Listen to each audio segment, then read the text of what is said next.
I am back. I figured one of the things that I could do, just to kind of end the year, is watch 3 videos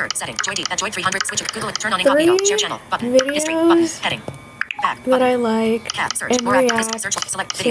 We are going to start with Marjorie Taylor Greene says she is resigning from Congress. KDLA 5, 100. Marjorie Taylor Greene resigning from Congress. And honestly, good luck. Or not good luck. Good riddance. Where's my brain? I meant good riddance. She's resigning in January, apparently. Teachers are putting sleepy patches on. I do not like MTG, I'm serious. Like, I do not Marjorie like Taylor Greene says she is resigning from Congress. KDLA 5. Marjorie Taylor Greene says she is resigning from Congress. Video player. Skippable ad. 52 seconds. Okay, let me congested. Use level 1. That can now be skipped. I had an ad there. I am gonna start from the very beginning of this video. It's only like 1 minute and 14 seconds long, and then we're gonna do 2 more and just go from there. Marjorie Taylor Greene, the one-time fierce supporter of President Trump and the face of his MAGA base, is resigning from Congress in early January. Time to fucking celebrate, okay? I do not like her. She has harassed members of Congress. She actually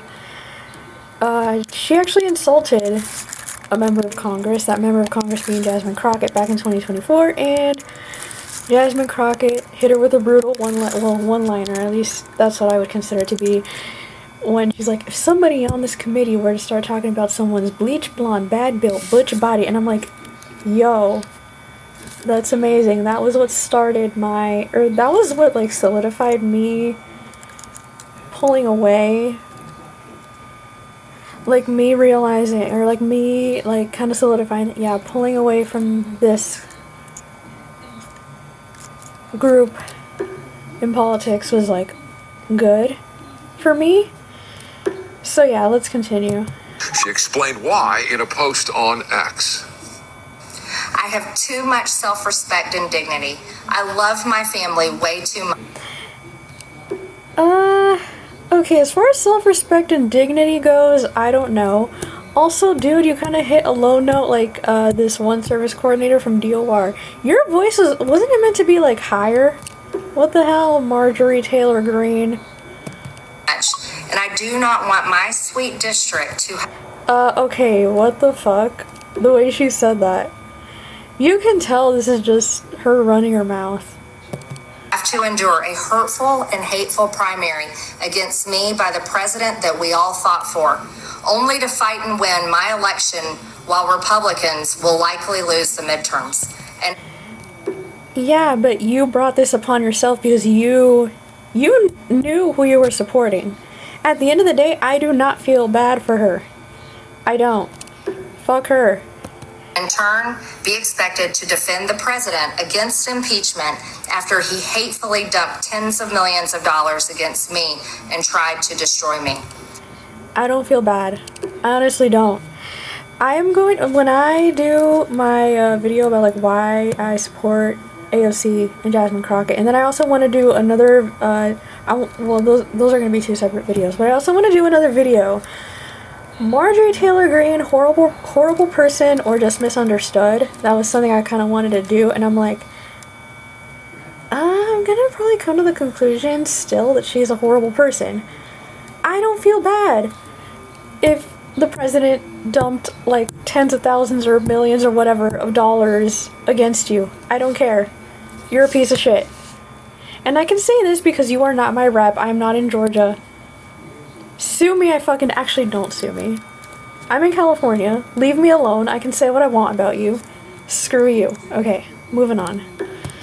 It's all so absurd and completely unserious. It's all so absurd. You supported this. Again, let me remind you. Little Miss Taylor Alicia fucking Angela Marie Scafidi booty bumping butthead.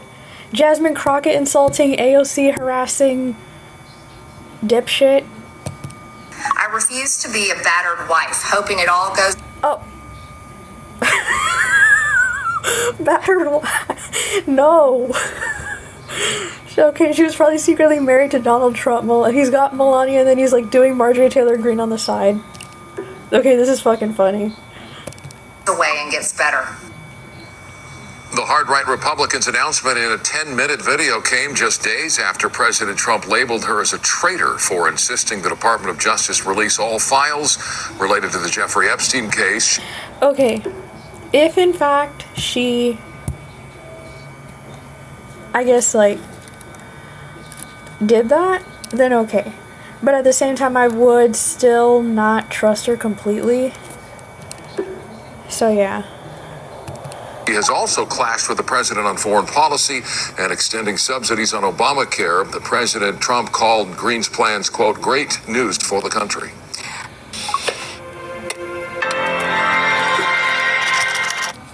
I have to skip this ad. I don't want to get struck.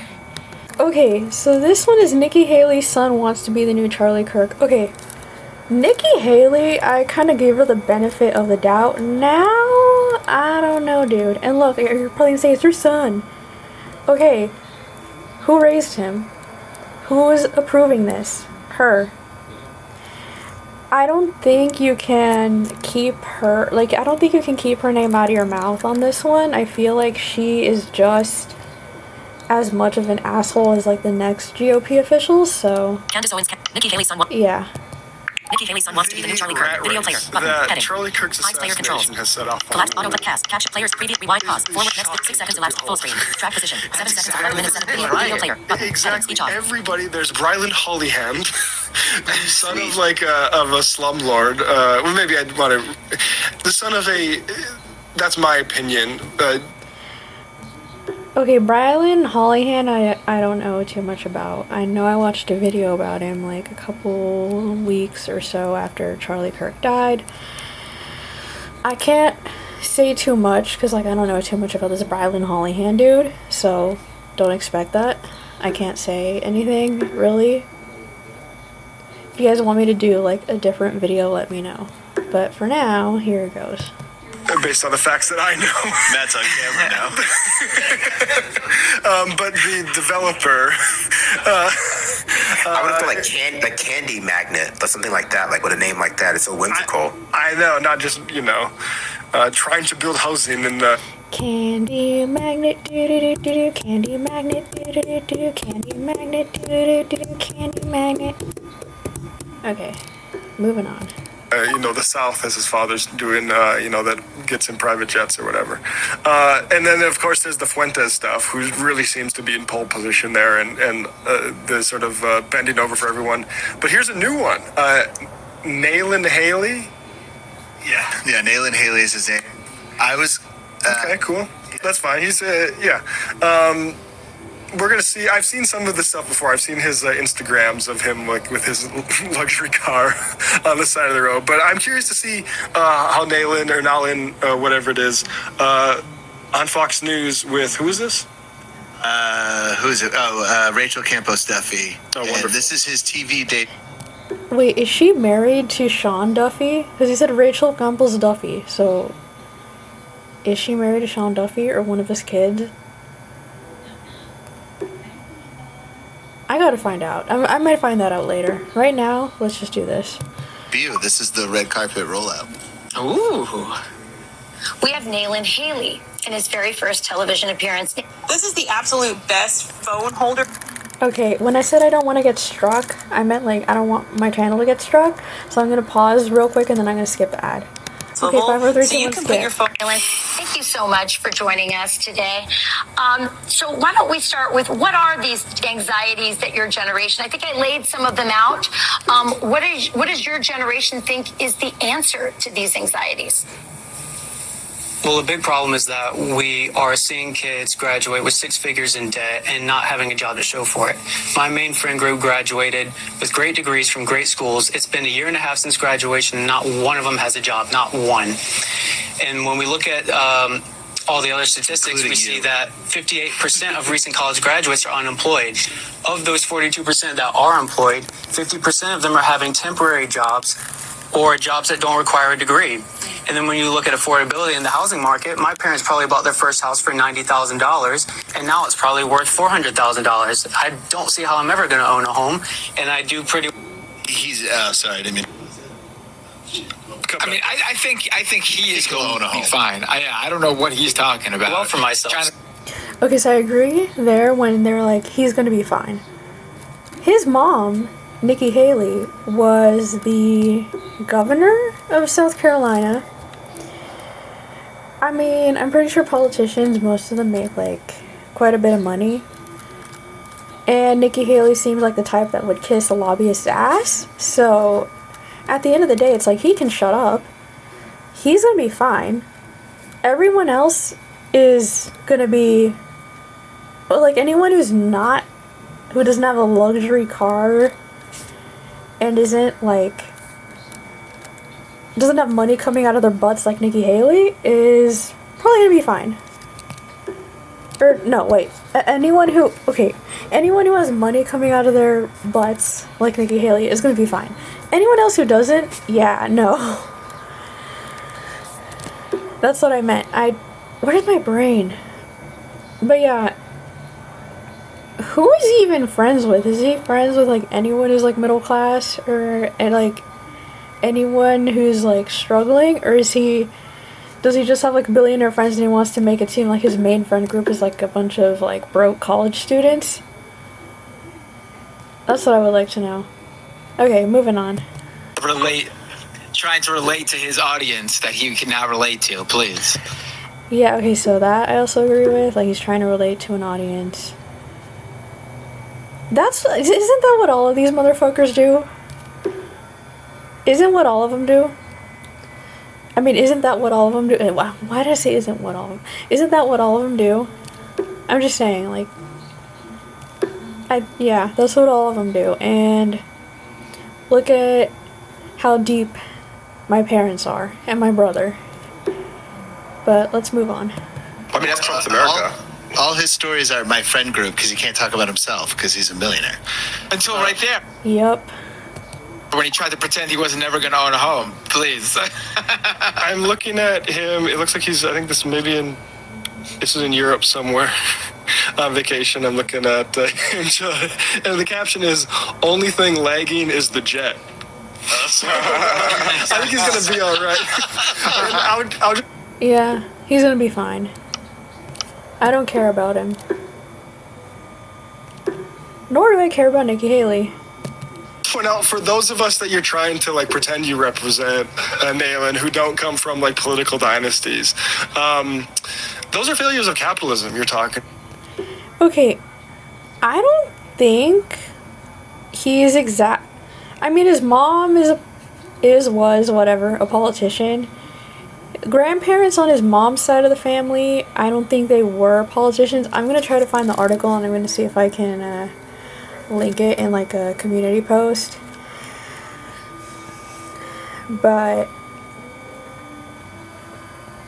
yeah, no. I don't know about his dad's side of the family. I can't tell you. But yeah, his mom, money coming out of her ass. But I would not say that that's, like, a political dynasty. I mean, I understand where you're trying to go with this, but the Haley family, like, in general, like, if you look at both sides, like, mom's side of the family, dad's side of the family, I would not say they were, like, political dynasties. But then you also have to look at Nikki's side of the family. I'm pretty sure that most of them are from India, so you don't know if, like, maybe they were politicians in India. So I think that you also have to keep in mind too. So maybe they might be right on the political dynasty thing. I don't know, but just from the looks of it, no, I would not say, like, oh, political dynasty going back to, like, yeah, no. It's just the mom.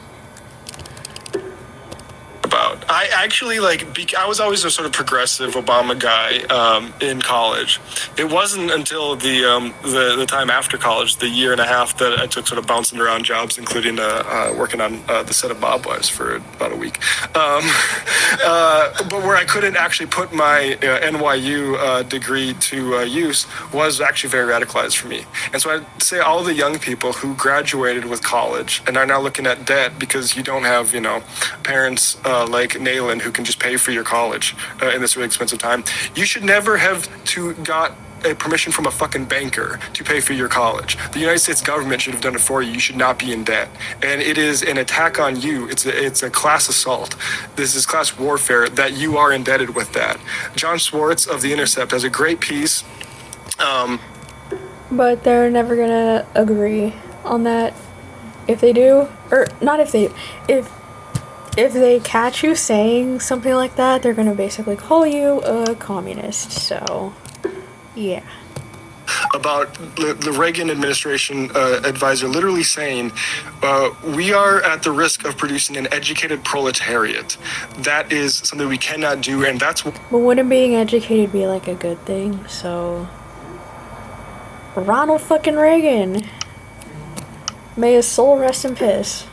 Why they started putting all these bankers and charging all this interest on student loans instead of following what could have been passed, because Reagan saw what happened with like the Cal system, where it was like very publicly supported education for people, and that lets people stand upright and not have to worry about how they're going to pay their debt so they can work for some corporation like Nikki Haley and his friends, are going to have to do now because they're in hundreds of thousands of dollars worth of debt. This is failures of capitalism, but I'm curious, where does Nayland, this young man, who does he blame for this? And let's keep in mind he has Indian heritage. I don't know if Nikki was born here or his grandparents. Right. That's important. I believe Nikki was born here. The grandparents, I don't know. But also look at the dad. I think the dad was born here. He's no Indian. From the looks of it. But I think, yeah, just focus on Nikki's side, I guess. I know what he's about to say. So it's not just me that's feeling it, it's everyone feeling it. And you look at the crime and the lawlessness. In just the past couple months, I had someone who was shot and killed outside my apartment, and I live in what is considered a very safe area. In that same couple months, you had someone who was jumped over a bad drug deal. And I'm sick and tired of having to go to see... Okay, I don't live in the area he lives in, so can't confirm. Yes, and have to push a button for an employee to unlock the toothpaste. Such a boomer thing to say. This is America. This isn't what we do. Other people die. Okay. It's Zoomer?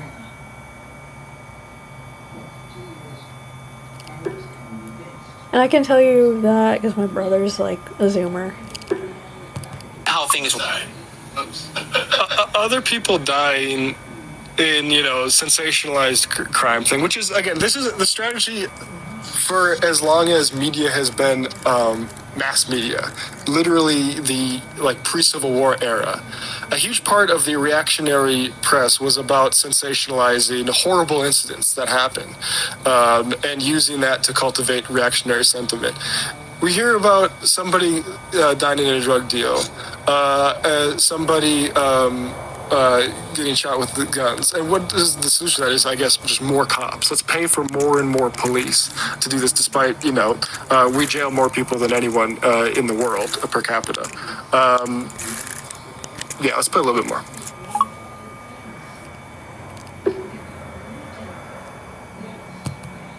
Visit advertise. Skip ad. Button. Okay, Speech off. 4, 3, 2, 1, skip. Work. Things should be able to work. People should have jobs. Houses should be affordable. This isn't normalcy. And the American dream is becoming less and less attainable with each passing day. Absolutely. Absolutely. Just this past week, we saw in the introduction by the Trump administration of the idea of a 50-year mortgage. What do you think about that? Whatever will lower the cost of houses, because right now we are prioritizing a lot of foreigners who come in here to take jobs, who work, and especially that's something we need to do. We need to get rid of the foreign worker visas. We need to ban H-1B visas. Your daddy is the one that's defending them, though.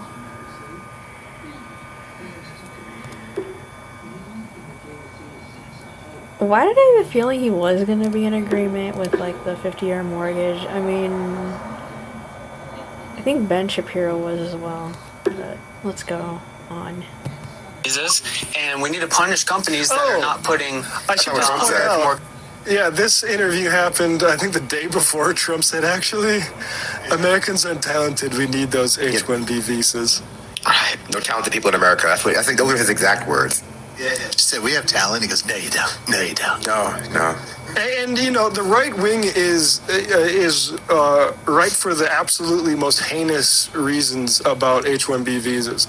I have no problem extending an open door to people who want to work in this country. I think we should do it way more often. I think we should massively expand the sort of administration bureaucracy to get people citizenship. The H-1B thing is, there's a reason Trump and Elon Musk are defending it. And people get really upset about, get a bit sensitive about this, so we need to walk through this slowly. Most people who get H-1B visas do not eventually become citizens. They're not like Elon Musk. Most of them are kept in those conditions for a long time, and they are used by people like Musk and Trump, capitalists, to suppress wages exactly for that reason.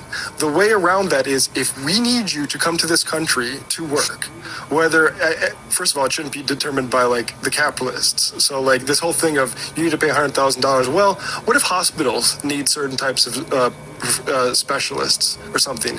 Do we want hospitals ponying up $100,000? No, it shouldn't be based on money. It should be based on common sense things like need, like we have a nursing shortage or something like that. It shouldn't be determined by tech billionaires who want to save on labor costs, which is what the system is being set up for and why it's being preserved now. And it is kind of like the Epstein stuff, where it's like they're actually implicated in this thing, but they point out like they're going to be against it until the rubber hits the road here and realizes like, oh, Sam Altman, Elon Musk, they have a real problem if we get rid of this H-1B thing. Everybody that is working for OpenAI or Tesla or whatever on these visas should have a much easier path to citizenship, because they'd be much more able to stand up for themselves and what they are building. And we have this situation now where we're creating this AI, we're creating all this sort of stuff. And when you have people under these sorts of visas, they're not as able to stand up and express their labor power. Absolutely. Because they're under these sort of limited rights regimes.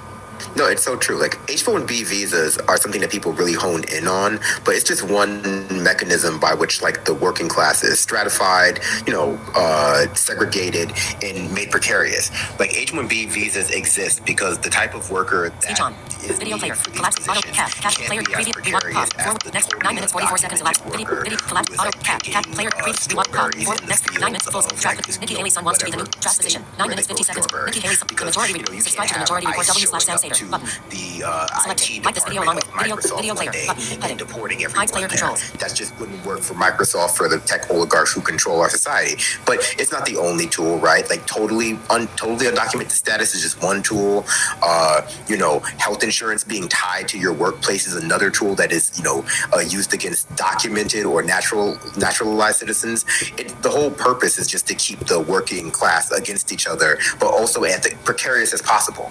And it goes back to what you were saying about the assault on people's ability to have any upward mobility through public education, not just at the college level, but at the high school and below level too. People have been too stable, even though it seems insane given how bad things are. The capitalist class think that Americans have been too stable for too long, and that's evidenced by the what was the middle class in this country having a manner of savings for a few decades before it got wiped away in 2008 and just never really recovered. Is there any more of nail in here? You get it. We got He's just it. gonna Immigrants. throw immigrants under the bus. Hey folks, don't forget to hit the subscribe button and check out our daily show. We do it every day at 12 p.m. Eastern for about 2.5 hours. We even take phone calls. You should check that out. YouTube. I'm gonna leave it there. Because I just heard the garage. I'm recording this right now on the 22nd of November. But you're probably gonna be seeing this like later. Okay, boy.